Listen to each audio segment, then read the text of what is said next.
YouTube asked this.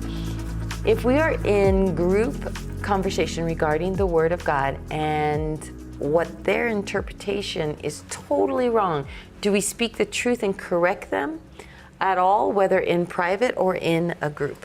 You have to understand whether you are in a position of authority. Every person that you're in relationship with, whether you know it or not, you either have authority in their life or you don't. And that person has to give you this authority. You can't demand it.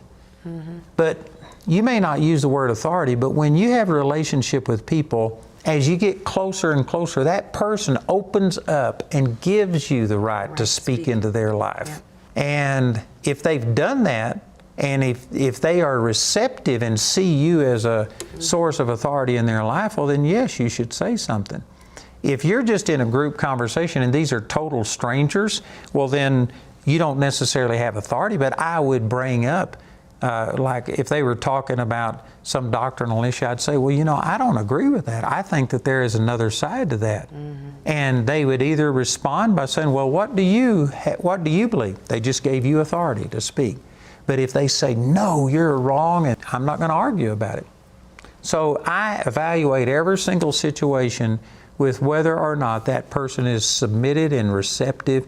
If they are rejecting my authority, then I won't do it. Now, you know, Carrie and Mike work with me and they're under me, and if something happened, they've told me that if something happens, please speak into my life. So I would speak into their life because they've asked for it. But there's other employees that I have that I might say, no, I'm not going to promote this person because I see a bad attitude in them. But if they haven't asked me personally, if we don't have a relationship, I'm not going to go to them and just start critiquing them. I don't have the authority to do that. Yeah.